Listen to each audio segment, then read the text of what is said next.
6 months in Mecca. Chapter 1: Mecca's Pilgrims. Mecca's pilgrims, confident of fate, and resolute in heart, Longfellow.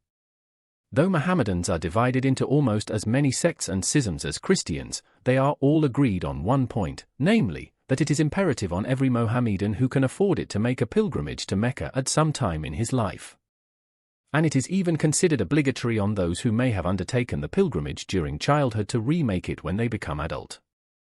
This pilgrimage must be performed after prescribed rules and forms, and certain ceremonies must be gone through on the proper days of the year. Consequently, many thousands of Mohammedans assemble at Mecca from all parts of the East during the pilgrim season, some of whom come in caravans across the Arabian deserts, while by far the greater number come by sea, giving employment to a number of English ships. And during the season of which I am writing, 42,718 disembarked at Jeddah.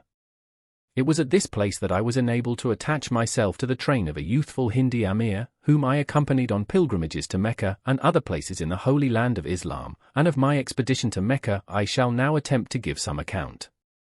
On the first landing of these pilgrims at Jeddah, what struck me most was their helplessness and gullibility, for no party of English tourists in Egypt could have been more victimized than were the pilgrims by their brother Mohammedan touts and crimps of Jeddah.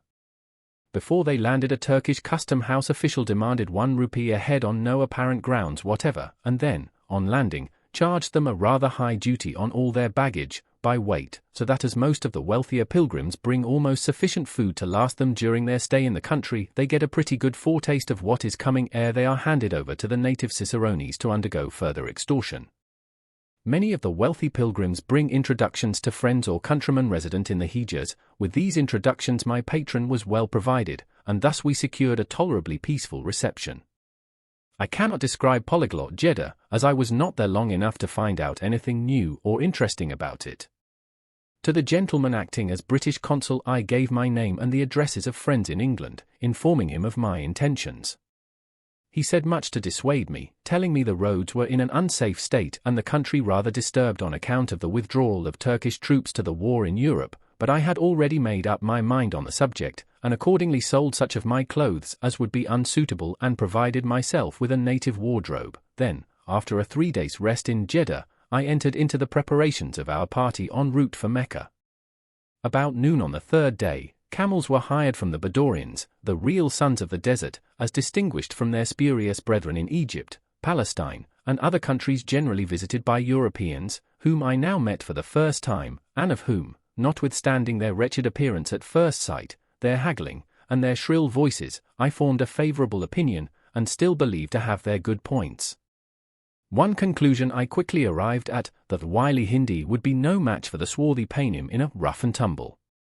After a great deal of hard swearing in a babel of tongues, the camels were laden and got under way, and I, following the example of my companions, performed the greater ablution, i.e. the bathing of the entire person, and put on the pilgrim's garb, which consists of 2 pieces of white or light-colored cotton fabric, 1 piece round the body over the left shoulder, leaving the right arm bare, the other round the loins. Enveloping the body from the waist to below the knee, the head is left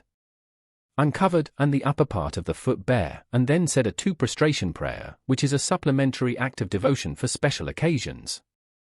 We afterwards joined our camels, which had become part of a larger caravan outside the walls of Jeddah. I had no difficulty in getting through the gate in the crowd, nor did I hear of any pass being required from the pilgrims, either here or at Mecca, though one may have been got for me by the Emir as Abd Mohammed, the name I had adopted. As we went through the gate, 2 fine soldierly-looking Turkish sentries stood leaning on their rifles, smoking cigarettes, and seemed scarcely to notice even the camels passing them.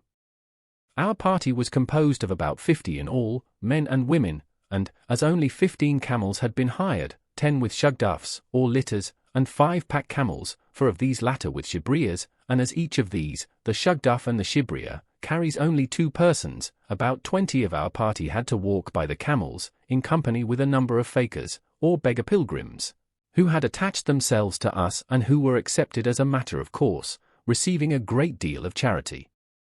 in the shape of broken victuals and water, which latter has a money value in this country. I found I had to share a shugdaf with one of whom I shall often have to speak, since he was my camel-mate during the whole pilgrimage, and, as I intend, for reasons that will readily suggest themselves to the reader, to suppress or translate all my companions' names, I shall call him, as I always thought of him, the third warrior, the junior of the 3 armed retainers who formed the Amir's bodyguard. The kind of panniers or litters, in which we sat or lay at full length when riding, are known by the names of shugduf or shibria.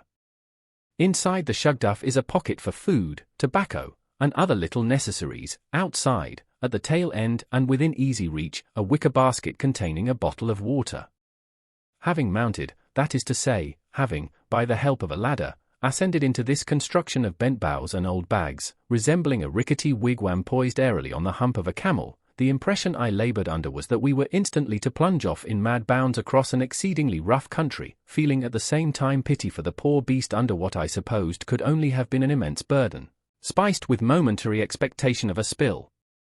But on looking out I found the road a perfectly level sandy plain, the camel crawling along at a slow walk, jolting more than the fastest pace of the hardest trotting horse. Moreover, the platform on which you lay is on a level with the top of the animal's hump, and the whole structure of the shugduf so top-heavy that it requires the nicest adjustment of weight on either side to prevent the saddle, to which the shugduf is securely lashed, but which has no attachment whatever to the animal, merely adhering to its back in some mysterious way, turning a complete somersault, a thing which not infrequently happens, for the art of balancing a shugduf is only acquired after long practice. Our camel driver threatened and abused us wildly for our awkwardness, my companion being as much a novice and as unaccustomed to this mode of travel as myself. However, we purchased peace at the price of a few dates and a little bread. I, for my part, spent one of the most wretched and apparently perilous nights I have ever had the misfortune to undergo, for the pitching and rolling of the desert ship could not find its equal afloat, so that I, old sailor as I was, became exceedingly sick, a thing which had not happened to me for many years while at sea. The country over which we passed was a sandy plain, if anything, a slight ascent, our course, by the stars, nearly east, and the distance, I was informed, 28 miles to Hadda, where we halted at daylight. Hadda is the stage, or halfway halting place, between Jeddah and Mecca. Here there are about 4 or 5 square miles of cultivated ground, dotted over with groups of Badawi huts. A stream of brackish water rises in the northeast, and flows a mile or 2 over stone-built watercourses before losing itself in the desert. Around are what would be called the foothills of the approach to a range of mountains, the first outcropping of stone from the sandy plain, gradually increasing into rocky ridges and higher hills to the eastward. In the shade of a large shed-like caravanserai we spent the day, praying, eating, and resting, but sleep could not be got, for some of the more devout pilgrims kept up the talbiyat, or pilgrim's prayer. Here I am, O Allah! Here am I, no partnerest thou, here am I, verily the praise and the beneficence are thine, and the kingdom, no partnerest thou, here am I. Imagine for yourself an unmusical old man of 90, with his nose in a rat gin, trying to sing at the top of his voice those words to the tune of Silent, O Moyle, or The Sailor's Grave, for the first time in his life, and you will be able to faintly realize the excruciating discord and ghastly contortions these pilgrims keep up for hour after hour while on their way to Mecca, to say nothing of many other almost equally disturbing devotional cries. I now found I could perform my ablution and prayer without attracting notice by any awkwardness on my part, audacious imitation giving me considerable help. About an hour before sunset we got under way for Mecca. After this the road became a more decided ascent, the hills around being higher and more rugged as we passed through rocky defiles, in which the moaning of the camels and the labbakes of the pilgrims were echoed and re-echoed with a truly weird effect. At daylight, when we seemed to have reached the summit of a rocky platform, the increased intensity of the labbakes and the dismounting of those ahead told that the Mecca was in sight. The distance we had come from Hadda was about 20 miles, and the course still easterly. The approach to Mecca by this road does not give a good view of the town. You arrive among collections of high stone buildings, scattered over rocky slopes, then dismounting, for it is the proper thing to enter Mecca on foot if possible, women and invalids only being excepted, you find yourself passing along rather wide streets, and between houses of some height, and as you continue on a downhill course the streets become more narrow and dirty towards the center of the city, where a house had been prepared for us in the walks of the haram or square enclosed for public worship, where is situated the Moslem Holy of Holies, the Kaaba. Now here was I, a veritable Britisher, looking through a plain iron-barred window, estimating the dimensions of that Mohammedan pivotal point of the world, hub of the universe, the Kaaba, a shrine for which to die at hundreds of thousands stint and pauper themselves in their old age, and towards which millions of eyes, from all points of the compass turn with reverence, 5 times daily. But my calculating mood was soon cut short, for having established ourselves on the premises, there was no escaping the forms and ceremonies appropriate to the occasion, which, tired and weary as I felt, kept me going the whole day. Besides the usual everyday 5 prayers and ablutions, we had to perform a 2 prostration prayer in one part of the harem and another in another part, to do the tawaf, i.e. walk, or rather trot, round the Kaaba 7 times, kissing the black stone let into a corner of the building, and touching another stone in it, at every circuit, to run 7 times about 1/3 of a mile through the streets repeating, after a guide hired for the purpose, proper prayers. This latter ceremony is called Sai, and is done in commemoration of Hagar's running up and down searching for water on the same spot. The street is in the middle of the city, skirting the harem on the east, and crossing the valley of Mecca indirectly from side to side. Lastly, the head must be shaved. And now I was at liberty to take off the pilgrim's garb. My companions only shaved as much of the top of their heads as could be covered by a skull cap, but I preferred, for reasons of cleanliness, to do all the shearing, moustache clipping, and nail paring of the most close-shaving Mohammedan, leaving my beard, the ends of my moustache, and 2 small locks under my temples, the only hair about me. The costume I assumed was a sort of mixture of Hindi and Turk, with perhaps as much of the Arab as of either in it. My headdress was a Turkish tarbouch, with a long silk handkerchief tied round it. On my feet, the Hindi sandals, a strip of leather protecting the entire sole of the foot, and kept on by a band over the instep and down between the big and second toes. By way of breeches, a pair of Hindi cotton pajamas, for feet round the waist and tight at the ankles, a tunic of the same material, girded about the loins with several folds of a cotton scarf, and over all, when in the open air, an Arab, brown cloth mantle, having wide sleeves and reaching down to the ankles. Right glad was I on this my first night in Mecca when we had said our last prayer and had laid down for the night to sleep, although the Emir and some 30 other true believers, packed head and tail in the same room, were snoring like pigs around me. Yes, such was the thought, even the name of the unmentionable animal, literally unmentionable to all strict Mohammedans. Notwithstanding this impious thought, my conscience did not prevent my sleeping soundly.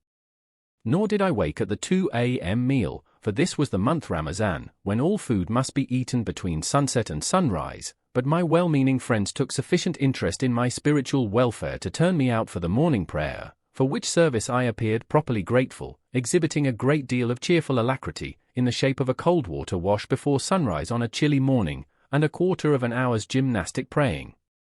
One convenience was that the room in which we lived had 3 large recess windows looking straight into the harem, so that we could see the Kaaba to which we prayed, and which is known as the ear of God, and by a dozen other flowery Eastern appellations, without going out. Neither the Emir nor any of his superior retainers went into the arcade surrounding the Kaaba to pray except at noon on the Mohammedan Sunday, which falls on our Friday, and on a few other festive occasions. At first I always secured a place at these windows, not caring to show myself more in public than was necessary. As this narrative is written chiefly for those who know little of Mohammedanism or Mecca, before going farther I will explain what this pilgrimage is, and endeavor to demonstrate my position in Mecca. I had often heard it said, and myself believed, that this great concourse of people, which every year assembles at Mecca, ostensibly on a pilgrimage, really meets for a great mart or fair held there. But now having made the journey I know that this is not the case. It is a true pilgrimage, the outcome of a belief in the tenets of a religion, the commands of the Prophet. I think I might truly say that a very small minority go for temporal gain, though the majority do not go from disinterested motives, the devotion of love talked of by Christians playing a small part in Mohammedanism, so far as I have seen. The journey and hardship are undertaken professedly with an eye to the future, as believed to be necessary, for the salvation of the soul from the punishments and in the hope of the rewards promised in the Quran, and are, as I said before, the outcome of a wonderful and widespread belief, difficult to understand, and which could only exist among such races as imaginative miracle-mongering dwellers of the East. From this it will be understood that the community of Mecca is composed of the most bigoted Mohammedans, the fanatical scum of the whole Mohammedan world. Now, the precarious position of an unbeliever in any holy Mohammedan town is well known, but let a Jew, Christian, or idolater approach to defile ground so holy, and held in such veneration as is Mecca in the eyes of Mohammedans, ground of which many declare that should any but a true believer stand on, it would open and swallow him, to say that he would be stoned to death, torn in pieces, burnt and his ashes sent out of the country, would only be repeating what I have heard Mohammedans declare. I am confident the life of a solitary white man refusing to make profession of that faith would not be worth an hour's purchase, 2 hours outside the walls of Jeddah, even at this day, so that should any but a Mohammedan, from motives of curiosity, gain, or for adventure wish to enter the Hijaz, he must conform to the customs and habits of a Mohammedan, and adopt great caution, for notwithstanding the security in which the majority affect to live, there are many jealous and inquisitive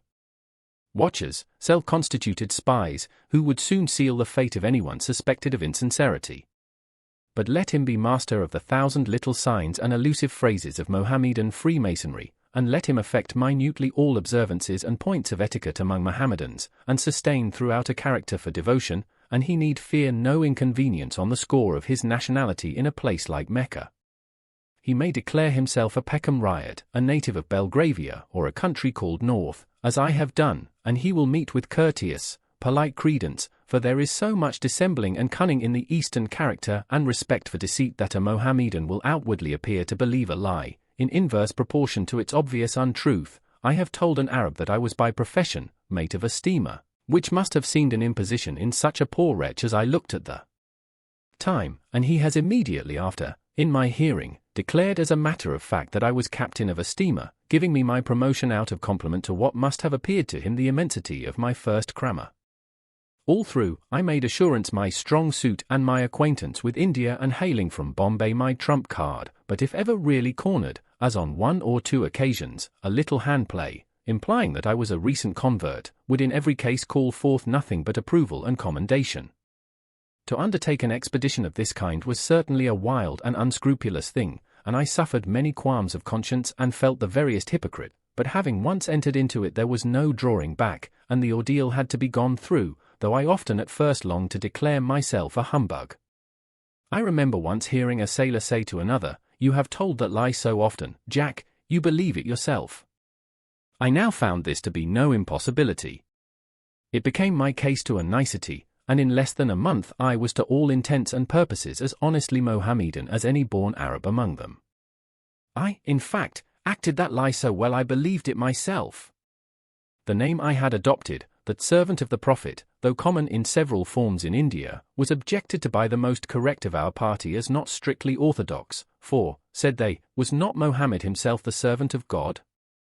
I thought this would be very inconvenient, as a cause of discussion bringing me into uncoveted notice, and added Amin to the name I had already adopted, then dropping the servant, by an easy transition I became known as Mohammed Amin, a name which I supposed could not be objected to by any Mohammedans, no matter of what peculiar persuasion. Though I do not pretend but that I should be very much out of my depth were I to enter into any description of the discrepancies of belief existing among the various sects of the Mohammedans, still I do no more of Wahhabis than of the Wesleyans, and the Shafi is not altogether such a mystery to me as the Shaker, but I will spare the reader the infliction and myself the risk of exposure, having received probably much misinformation from so fertile a source as a Hindi one-sided education. And so I shall continue my narrative as the pilgrim Mohammed Amin, a Sunni Mohammedan of the reasonable class.